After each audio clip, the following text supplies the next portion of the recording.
On behalf of everyone at Klinedinst PC, we are very excited to be hosting this program, and thanks to each and every one of you for joining us. So we would like to turn it over to Joanna Storey, Senior Counsel at Klinedinst. Joanna has built a practice representing clients in professional liability, risk management, and legal ethics. She serves as Vice Chair of the Legal Ethics Committee of the Bar Association of San Francisco. She also frequently speaks on issues involving cybersecurity, diversity, and technology, and will be our moderator for today's webinar. So without further delay, let's turn things over to Joanna. Thank you so much for the introduction, Scott, and for hosting this webinar today. As my background suggests, I'm a lawyer's lawyer. I provide risk management counseling to lawyers, and I really like to help lawyers navigate the ethics rules, often with a focus on effective communication strategies, which is so important for neurodiversity as communication, right? Outside of the legal profession, I'm actively involved in my local school district as a parent representative on safety and curriculum committees, and as an advocate for neurodiverse learning. Today, I'm excited to bring my professional and personal passions together to discuss neurodiversity in the workplace. We don't have any slides for you today. We do have a general outline, which will be placed in, a link will be placed in the chat that you can click that and follow along with us if that helps you, and look at it later on after the program. It's just a general outline, and it also has some resources. I am joined today by three thought leaders in this space. Jenae McPhatter is the president and founder of EVRO, Inc.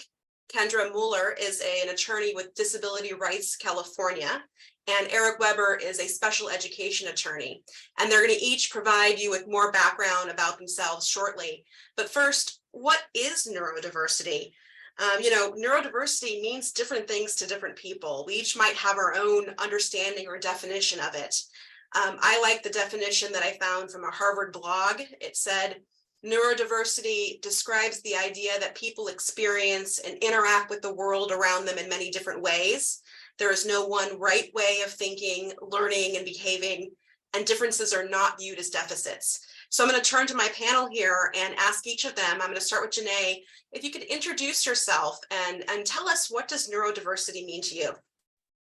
Yes, thanks, Joanna. So I'm Jenae McPhatter. My background is in education and healthcare, and my career has been dedicated to supporting children and adults with disabilities and the neurodivergent. I've worked in hospitals, skilled nursing facilities, I've worked in home care, but the majority of my career in the school system.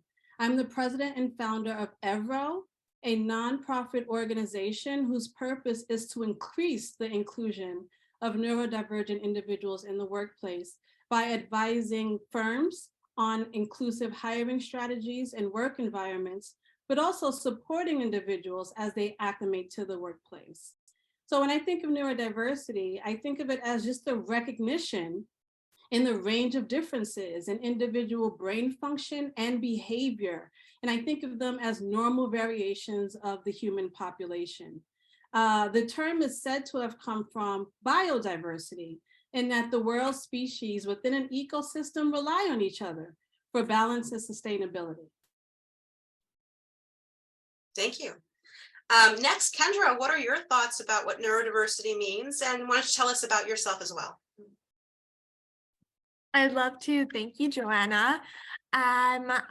My name's Kendra. I am a staff attorney at Disability Rights California. I've been working there for about 3.5 years, and before I became a lawyer, I worked primarily in disability policy work. So I kind of have both angles there. Personally, I am a disabled queer attorney, so this webinar is of great importance to me from a personal perspective. I mainly work on civil rights litigation cases and the intersection of any historically marginalized group and disability. And I think neurodiversity is such a wonderful term that disabled individuals have created. And that's why I think it's really great that we are now using this terminology. I feel like the disabled community has a lot of terminology tied to it that may be demeaning, and neurodiversity comes from the disabled community. The autistic community actually created this movement around neurodiversity. So we really owe it to them that we're here today talking about it. Thank you so much. Erik, can you round us out and tell us what neurodiversity means to you, and also tell us about yourself, please? Sure. I'm Erik Weber. I have autism. I was diagnosed at age 3, and my parents are told that I would not be mentally older than 18 months. And now it's hard to get me to shut up. I did not talk until I was age 7. My parents are told to put me in an institution, and that turned out to be California Western School of Law. In 2011, I decided to go to law school because I saw the need to help others with disabilities through law. And that's the big reason why I got into special education law. And many of the IEP clients that I've had, many of them are Skybird athletes. I've coached Special Olympics from the late 90s into 2020 when everything closed down. And then Skybirds and we left Special Olympics because of the ongoing lockdowns and started doing our own thing at a local lake park where I trained them in cross country and fitness. And many of these athletes happen to have autism, and the family members also come and run with us. And most recently in January of this year, I ran when I say with, I mean for the first 6 miles. One of my athletes is 16 years old. He has autism like I do, and he outran me. He left me in the dust after the 6-mile mark and ran his fastest ever of 3 hours, 10 minutes, 32 seconds, I believe, and he shattered my own personal lifetime record. And really what neurodiversity means to me is equal opportunity, giving people who have disabilities an opportunity to showcase what they can do on equal footing. I'll get more into accommodations and the misconceptions that surround the word accommodations. Great. Thank you so much. So now that we've defined what neurodiversity means to each of us, let's address a question that I often hear. Kendra, is neurodiversity a disability? So this is a great question and one of great thought, because the factors around the disability community as a whole have historically been a very differing perspective from socially constructed lenses upon the disability community, and then the individuals within who have different disabilities coming forward and saying, this is what I would like to be referred to as. So first of all, before going into that, I really suggest that everybody asks a person how they like to identify, just as we would with anything else, because it definitely is up to the person what they feel is correct. In my line of work, we use disability as a very diverse term. So I'm using the word disability today. Neurodiversity is another huge term that makes up many different disabilities. And it's an umbrella term that I use just because it's easier to say that than to list out every single human difference that we have. So that's just my line of work. We use disability as an umbrella term. Disability can be seen as socially constructed as an affinity group, just as any other affinity group. And really how the disability movement and the neurodiverse movement came to be is when people got together that had disabilities and really said, hey, we want a say in this, we want our voices heard, and we want that equal opportunity. So that's really where I think we want to look to that first. However, I also like using the United Nations Convention on the Rights of Persons with Disabilities definition, because it is very broad and overcasing. It includes neurodiversity, it includes physical, mental, intellectual, sensory, any difference in the vast diversity of bodies. The CRPD has been ratified by 168 countries. So even though there's lots of different definitions, I feel like that's the one that most people have ratified throughout the world. So that's usually the one I jump to. But neurodiversity can be a disability if we view it in the way of this umbrella term for just different bodily functions. But also neurodiversity can be seen as not a disability at all in that sense, but just in a difference if people assume that disability is a bad thing, right? So the word disability is automatically assumed as bad when many people use it, though, now from the disability community. It just means vast diversity of different bodies. So is neurodiversity a disability? It depends on what the person who is neurodiverse wants to refer to themselves as. And I really leave it up to people who are deciding to determine that. Thank you so much for that, Kendra. We do have a question that I think is relevant right now, and I was going to ask it and then also turn the floor over to Jenae and Erik if they have anything to add about disability. The question we have is ADH considered neurodivergent? So if anyone would like to add on to what Kendra said and or answer that question, please feel free to do that now. I can add really fast. So again, Erik, the autism community was the founding, of all the neurodiverse criteria and everything that happened.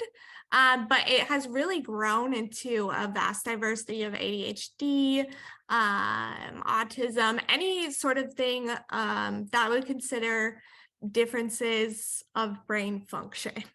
So it's very broad, and yes, I would consider, things like dyslexia and ADHD are actually now considered in the neurodiverse community.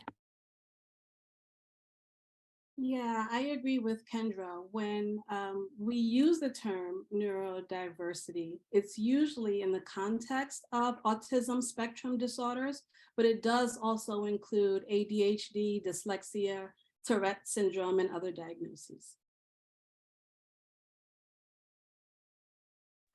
And what I'll add is when I tell people that what I like to tell people is there's no such thing as one size fits all, and that's especially true when working on IEPs in special education.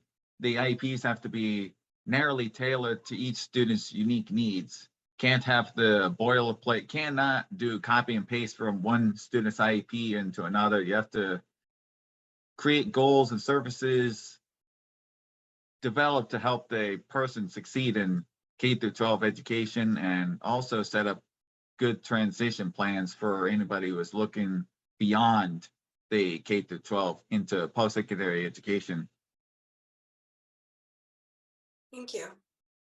So in my professional and personal life, I've deeply researched neurodiversity and IEP plans, like Erik just mentioned, in an effort to fully understand it. But along the way, I've realized that I still don't grasp the full idea of the topic, and sometimes I misunderstand it. So Erik, what are some misconceptions about neurodiversity?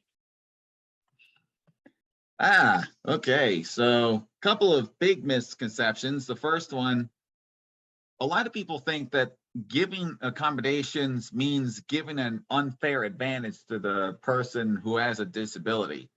Although the Americans with Disabilities Act of 1990 is the law of the land, some entities have their own unwritten rules that infringe upon the ADA.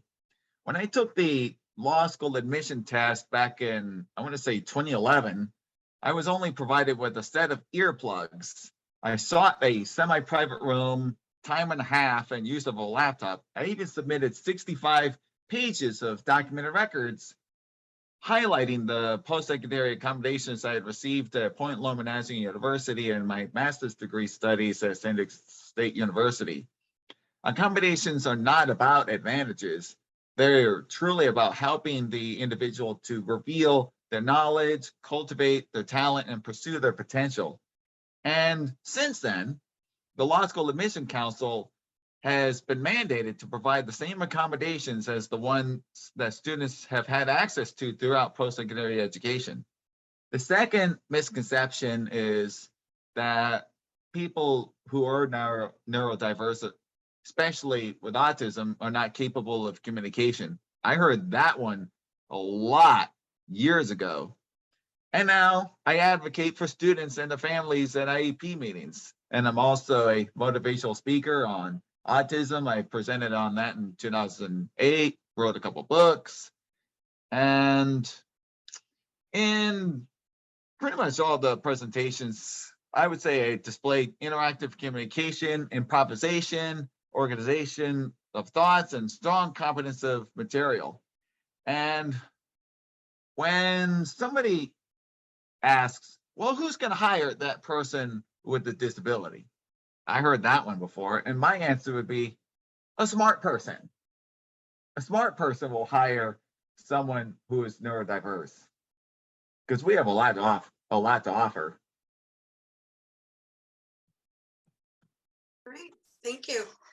Kendra and Jenae, do you have anything to add about misconceptions about neurodiversity? I would just add to what Erik said assumptions abound about individuals with disabilities being unemployable, untalented, uneducated. However, through statistical data that we've actually seen, the traditionalist viewpoint that individuals cannot get jobs is simply unfounded. They found that people with disabilities actually are working twice as hard, submitting twice as many resumes, applications than other people. Their resumes reflect other individuals that are non-disabled, as well as individuals who are receive PhDs, JDs, high-level degrees that are disabled are unfortunately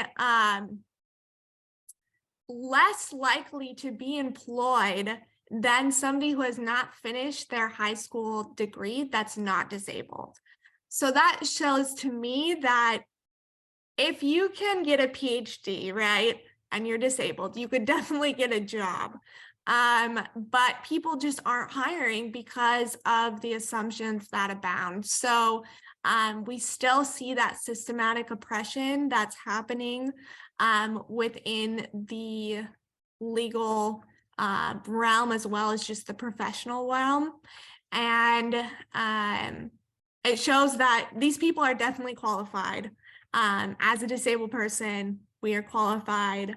It just takes a person to actually hire us to make all the difference. Yeah, I would say that a misconception is that it would be extremely costly and a high risk to hire someone who is neurodivergent. And so I look forward to talking more about how to incorporate neurodiversity in the workplace. Thank you so much. Something I want to add there is a comment I think that Erik mentioned earlier is there's no one size fits approach, right?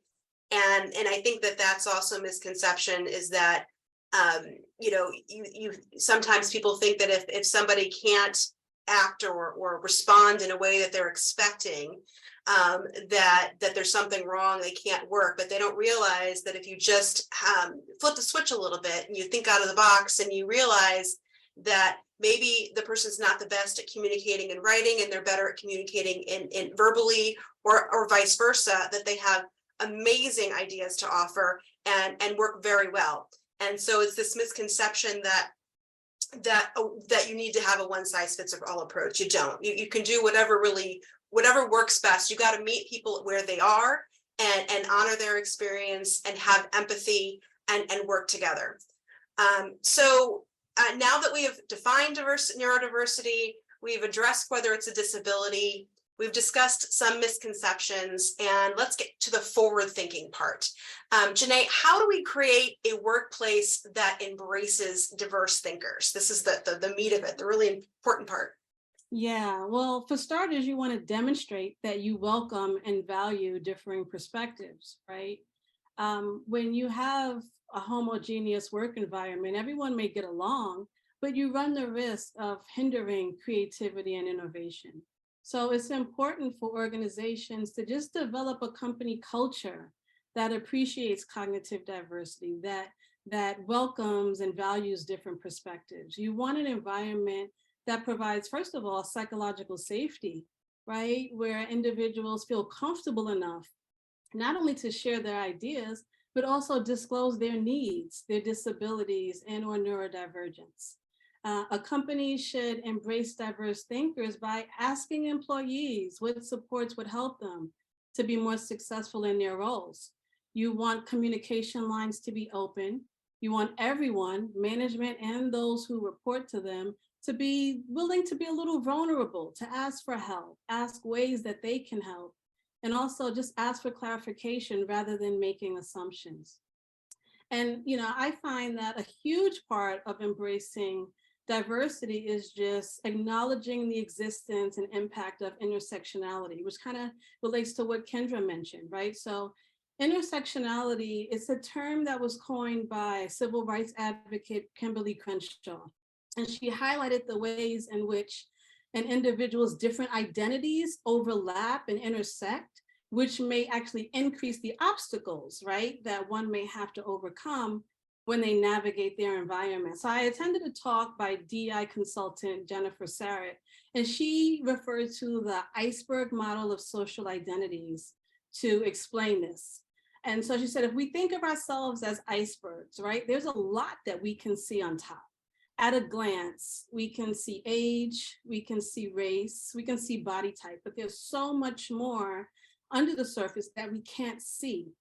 We can't see religion, education, we can't see past trauma, and we cannot always see disability or neurodivergence. So, for example, a Black woman may be discriminated against based on race and gender, which may be very different from the discrimination experienced by a white woman or a Black man. So with the existence of additional marginalized identities, the risk of social inequity that one will endure is compounded. So when we're talking about individuals who are neurodivergent, you have to imagine that an individual will have to cope with their neurodivergence plus a disability, or neurodivergence plus belonging to a marginalized race, or neurodivergence plus being of low socioeconomic status. So these factors impact the way one experiences their neurodiversity, right? And how they navigate the world. So you want to create a workplace that embraces that. So like if you want to create a workplace that embraces diversity, you have to acknowledge intersectionality. You have to be willing to admit what you don't know about what's below the surface. And you kind of have to just make an effort to deploy some kindness and just empathy in your interactions. Kendra and Erik, do you have anything to add about how to create a workplace that embraces diverse thinkers? So there's one thing go ahead, Erik. I saw you unmuted. I would say, I would say one thing I was gonna add also in there to hope. I think there's some question that has come up before about how to deal with, how to address person who is neurodiverse and maybe have an outburst or maybe having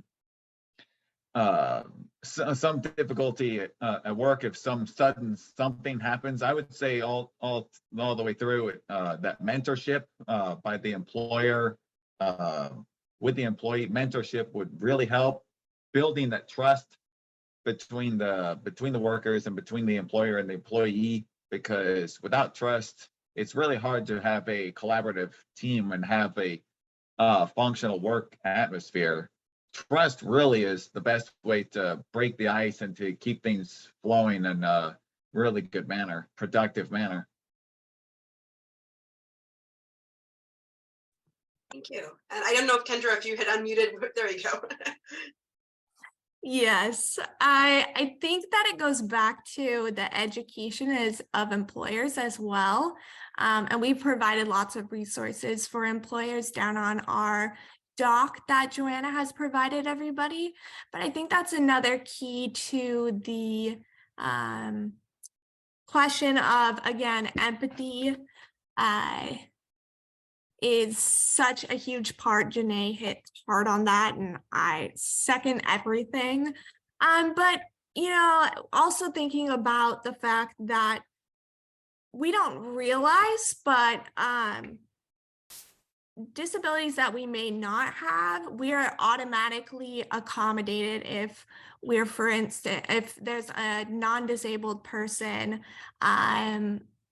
who is not, every workflow, the tasks, the different apps that you're using are usually made for a neurotypical individual. So the fact is that these are just made a certain way to best help one individual's main non-disabled brain that the worker came up with. And systems can be changed. You can tweak things. It's okay to be flexible to get the work done. And that's what I've seen works really well. And I mean, honestly, everybody works differently. Even people that don't identify as neurodivergent. I mean, I'm sure in my life, I've had colleagues that I've had to, work really differently with, and other colleagues, they've wanted certain things, or we've done things differently. And so even if you're not neurodivergent, I think the same techniques that you use to work with each other work across the board. Yeah, I don't think you can understate that. I think that it's so important. And in fact, one of the things I would comment on in creating a workplace that embraces diverse thinkers, when you put something out, like for example, here we don't have slides, but we have the handout. Sometimes people work best or read best or learn best if they have something physical in front of them that they can look at, right? And so in programs, I've seen programs before where they send the handout afterward. Well, they can't follow along then during the phone, during the video. Some people learn best when they're audio. They're seeing you, they're hearing you, you're hearing the words, they're talking with you. And we need to keep that in mind when we embrace neurodiverse thinkers in the workplace. And empathy, I'm going to hit on that too, because I love empathy. It actually struck me the most. I have this thing that no one's going to see because I'm blurred a little bit, but it's a homework assignment that my daughter brought home from school last year, and I keep it in my pocket over here, and I always bring it out for these things.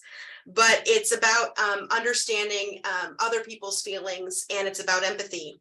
And it's so funny. It's a homework assignment for her that she's supposed to do with her parents. And I think it's so great that they're doing this, because it reminds us parents who aren't in school right now to think of these things. And it says, we're supposed to read this together, so I'm going to read it with all of you. There are many different feelings. Some are comfortable, some are uncomfortable. You can focus your attention on somebody's face or body and on the situation for clues about how he or she is feeling. People can have different feelings from you about the same situation, and that's natural. Noticing other people's clues and understanding how they might be feeling will help you have empathy for them. And then what they're supposed to do with you is there's 5 scenarios on here that are for kids that you're supposed to go through, and the parent writes down how they would feel about that situation, and the child writes down how they would feel about the situation. And you do it separately, and then you compare it. And you see how you have different feelings about things. And, for example, I mean, these are just for kids. It's you have to introduce a new person at work or school. And for some people, that would be a great thing. They would love to do it. And other people, it would be horrible. They would never want to do that. And I think this is important at work as well, in how we might call on people to do certain tasks that we feel comfortable doing, but they might not feel comfortable doing, or that how we communicate with people through email. Sometimes you might send a really, really long email and the other person doesn't understand it because it's just too much information. They don't have time for it, and they would much rather just have a phone call. So this is, we talk to each other about, and as Kendra mentioned earlier, and I think Jenae might have mentioned as well, you find out what the other person identifies as. What do they want? You talk with them and you don't make assumptions. Assumptions are terrible in the workplace for so many reasons, but especially with neurodiverse thinkers, and neurodiversity, you don't want to make assumptions because you might have some misconceptions and there might be some implicit bias, which, you know, I suggest everyone go out there and if you haven't done so yet, I know we're starting to have more and more seminars about implicit bias, but read up on implicit bias because it's so important to this particular topic. So with that, anything else about this topic before we move on to the next question? I want to give everyone a chance to say everything they want to say about it. All right. So the next part, we're going to talk about our practical tips. I love to give people practical tips because you can talk about things esoterically all you want, but what is it? It doesn't help. You need practical tips. What do you do here? And so Jenae, I'm going to start with you. What are some practical tips? And we've got a couple different topics here. Let's start with hiring neurodivergent talent. What are your practical tips with that? Yeah, I would say focus on the skills and experiences, right? You want to remove unnecessary obstacles. So if a candidate demonstrates that they have the skills to do the job, then they should be considered for the position, whether or not they respond well to icebreakers or maintain eye contact or laugh at your jokes, right? We want to make sure that we're focusing on skills and avoid judging candidates based on body language, right? Because limited eye contact or atypical hand gestures does not mean a lack of interest or ability. I also think it's important to discuss reasonable accommodations early on in the hiring process to allow the applicant an opportunity to share what their needs may be, but it also provides the employer with insight, right, into what type of support the individual would need to be successful in their role. Also, clear communication, like you just said, Joanna, like some neurodivergent individuals have diverse communication styles, which is what you were mentioning. So to avoid confusion, you want to be direct, you want to be clear and explicit in your requests and the expectations, and also company policies and rules, right? Just so that everyone's on the same page. Erik and Kendra, do you have anything to add about tips for hiring neurodivergent talent? I would add that take a look at your policies and procedures before, during, and throughout the hiring process. Look for, disability compliance, where you can improve on that. And again, that's where implicit bias is, because you may not know. That's where I'd suggest reaching out to somebody else who is knowledgeable about this and seeing what ways can you make the process smoother and more flexible for all your recruitants. Looking for ADA compliance and things like that. You can go above and beyond that and think what would be beneficial. One thing that I've seen is actually providing the interview questions ahead of time. I think a traditionalist theorist would say, oh, but that would be unfair. But if everybody's getting the questions beforehand, it's not unfair. You just understand what each person is wanting to answer that question as. So that's one thing that I've seen in many interviewers do now that really takes into consideration neurodiversity and disability. And that really highlights the importance of meritocracy and showcasing the person for who the person is and for the skills and the talent and the passion that they have, and not getting caught up on the stigmas that a lot of people want to attach to neurodiversity. It's really about treating individuals who are neurodiverse as people first.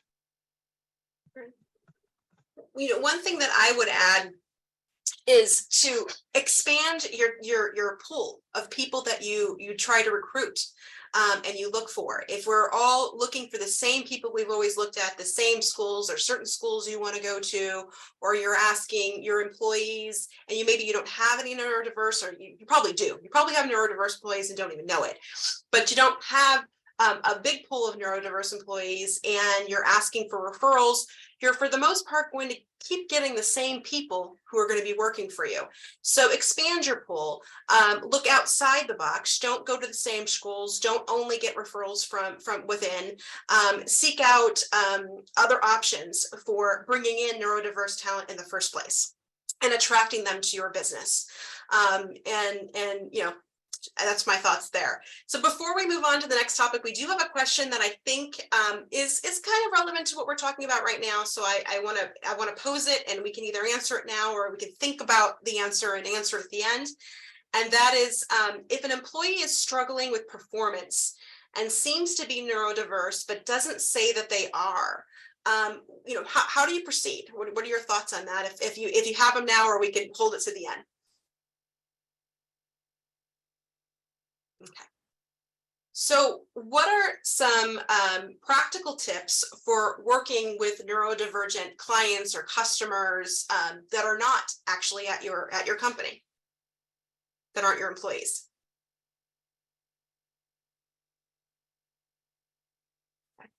I would say you want to approach everyone in the same way, in that you want to be sensitive to what their needs might be, and you want to ask them what their needs are. Right? I feel like it all goes back, Joanna, to communication, right? To showing empathy, opening the lines of communication, and just being receptive to what the person may need. So, I mean, you don't want to ask just for the sake of asking. You want to ask because you genuinely care, and you're going to make an effort to try to incorporate whatever accommodations are necessary in order to engage, keep the lines of communication open, and help everyone to be successful.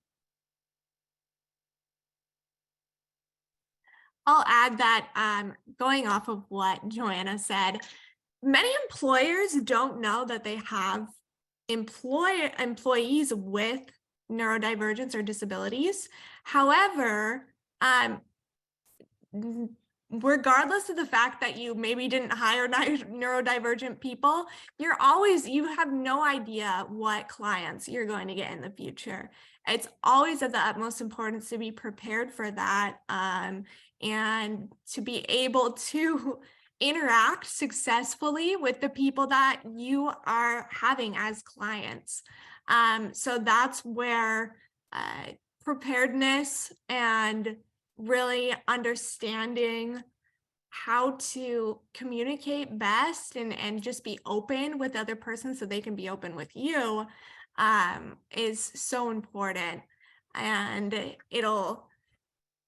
I think it just affects the productivity and effectiveness of your own workplace by ensuring that you are more open to communicating and helping your clients. Yeah, something I also do is I dabble in privacy and cybersecurity law, and one of the things we say is say what you mean and do what you mean, do what you say and say what you mean, or do what you do, do what you say and say what you do. And that the point here is be blunt about it, right? Have a conversation. Don't use analogies or terms that someone might not understand, or be coy about it or hide the ball. Just be straightforward and have these conversations and set expectations between each other. And this is true whether it's an employee or a client or a customer. You want to set those expectations and make sure that you're on the same page so that you can avoid miscommunications. And so there was a couple questions that we had received earlier before the presentation or before this panel started, and I'm going to turn to those questions right now. And one of those questions is, How do you deal with a neurodiverse person who insists on doing things only their way, has difficulty seeing a different way or reason for it? I'll jump in. So when we're talking about a person, we usually use the term neurodivergent, because neurodiverse is usually like an environment. So I just want to just clarify, like an environment could be neurodiverse, but an individual is neurodivergent, and they show their neurodivergence.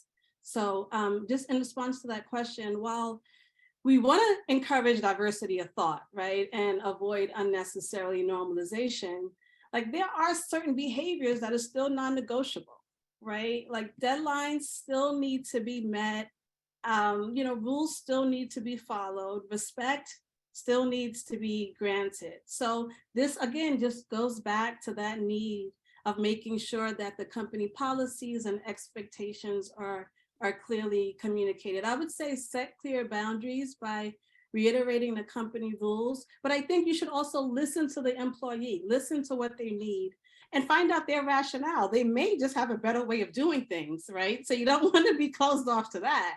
So be prepared to listen just as much as you're speaking, if not more.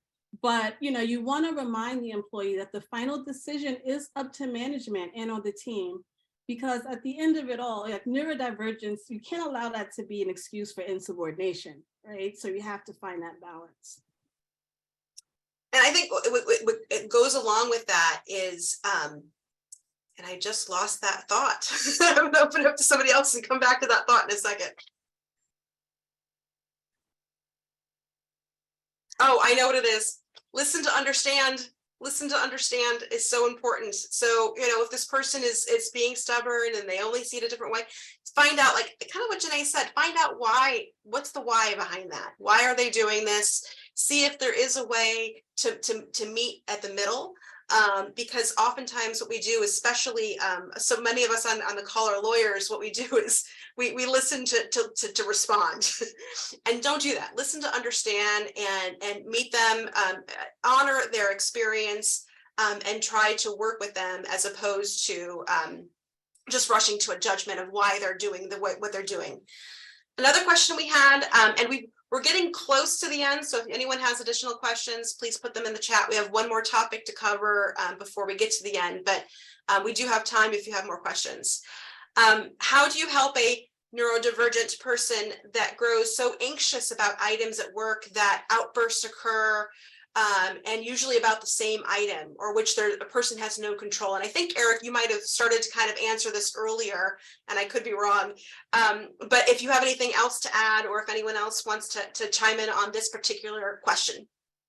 Yeah, I was mentioning mentorship earlier, and building that trust that can help to ease any tensions at work or any tensions with what is going on at work.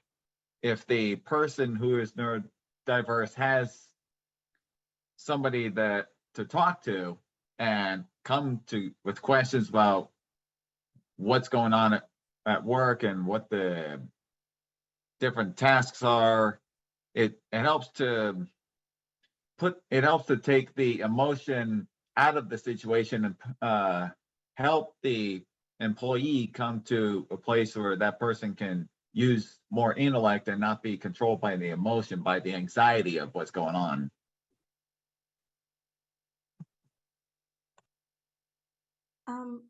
I'd also like to add, and I'm not a behavior interventionist or a psychiatrist, so I can't necessarily speak to anxiety and what that means, but I would say, you may consider dealing with it the same way you would deal with a neurotypical individual, right? We all need to be approached with some kindness and consideration, because perhaps the behavior is actually secondary to more of a mental health issue rather than a neurodivergence. Remember, we talked about intersectionality. So it could coexist where it's not the neurodivergence that's causing the anxiety and the outbursts. It could have to do with the mental health needs. So maybe management could talk about mental health resources, maybe offer some reasonable accommodations if they're dealing with the crisis. So maybe allow them to work from home or take more frequent breaks if that's something that they need. But you also need to make sure you're documenting your interactions, you're involving HR, and make sure you're managing conversations just around performance and workload, just to determine like what the person needs are. And if it's time to consider maybe a career decision plan, just to make sure that they're able to be successful in their role.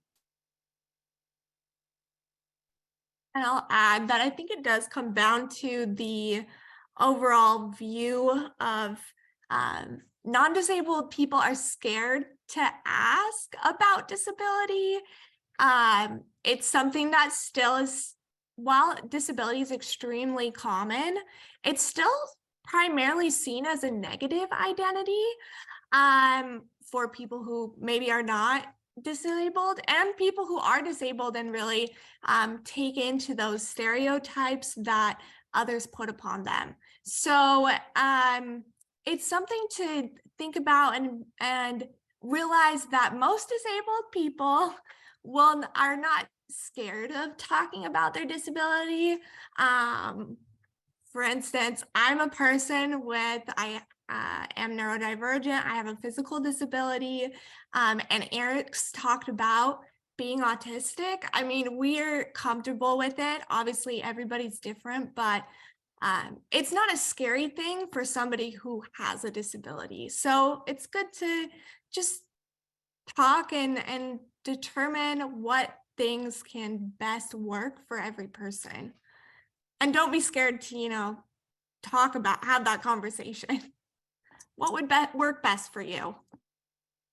I would also encourage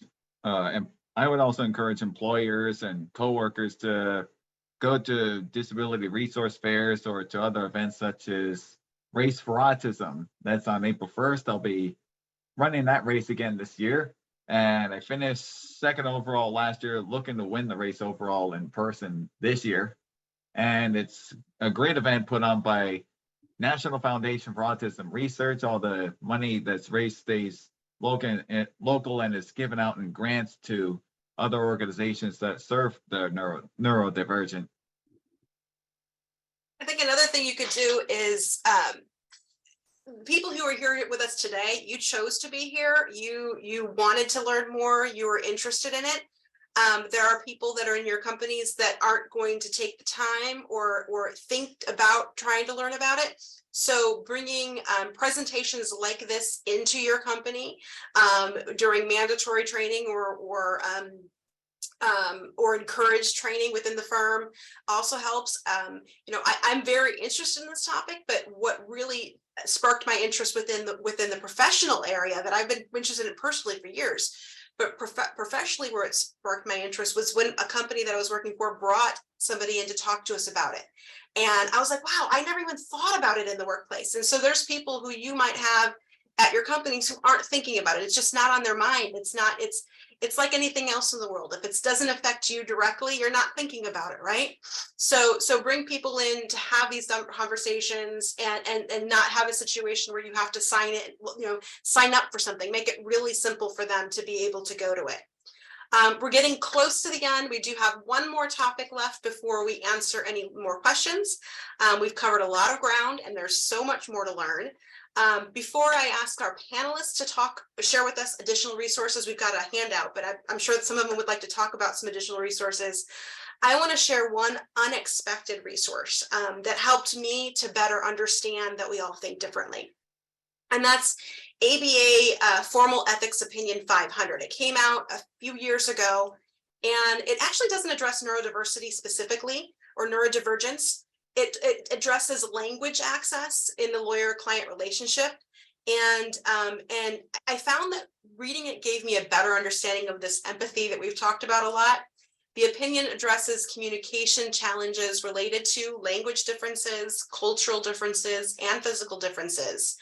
And it talks about how whether the client and the lawyer speak different languages or dialects, or they give different meanings to the same words or circumstances, as lawyers, for those of us on the call who are lawyers, It's our duty to effectively and competently communicate with the client. But the biggest takeaway was one sentence in there where it talks about being mindful that others may view the situation through the lens of cultural and social perspectives, and I'm going to add neurodiverse perspectives that are not shared by or familiar to you.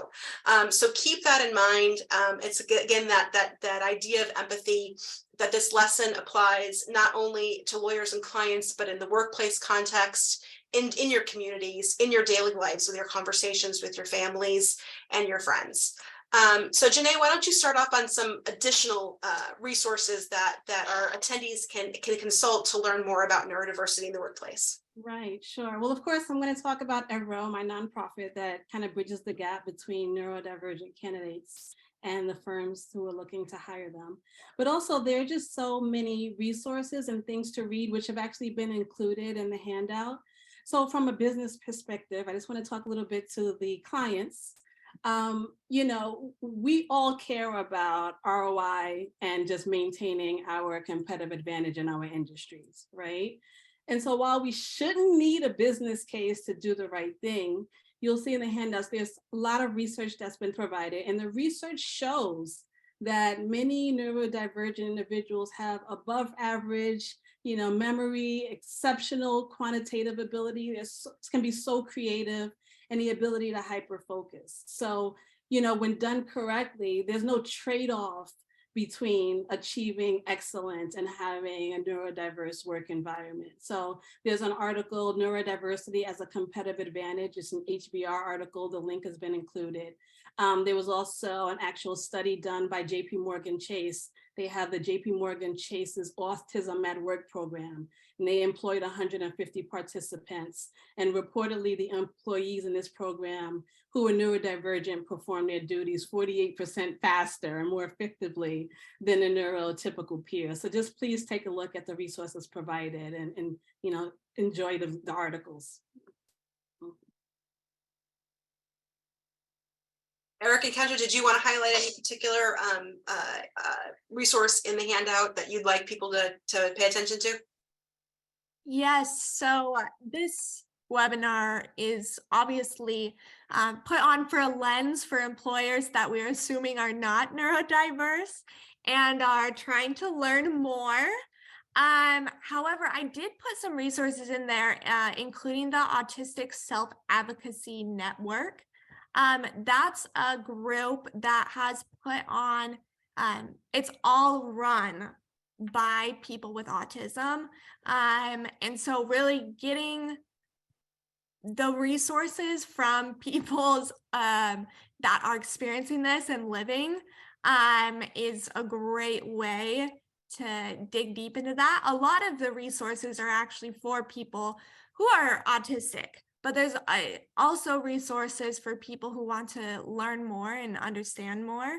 And in that lens, that's great to view on both sides. I mean, I feel like there's, after this webinar, maybe you are thinking you are neurodiverse. Maybe you do have dyslexia or ADHD and you didn't even realize it. And that's an identity that you can choose to, you know, explore and think about more, because it's great to learn more about yourself as well. So although our employers today may not be neurodiverse, and there's lots of resources on learning about that, maybe you've learned you want to learn more about neurodiversity because you think you are. So there's definitely two perspectives. And a couple other organizations that I would recommend are Autism Society San Diego and Autism Tree Project Foundation. Great, thank you. A few people asked about the book title that I had mentioned earlier. It was not a book, it was an ethics opinion, ABA Formal Opinion 500.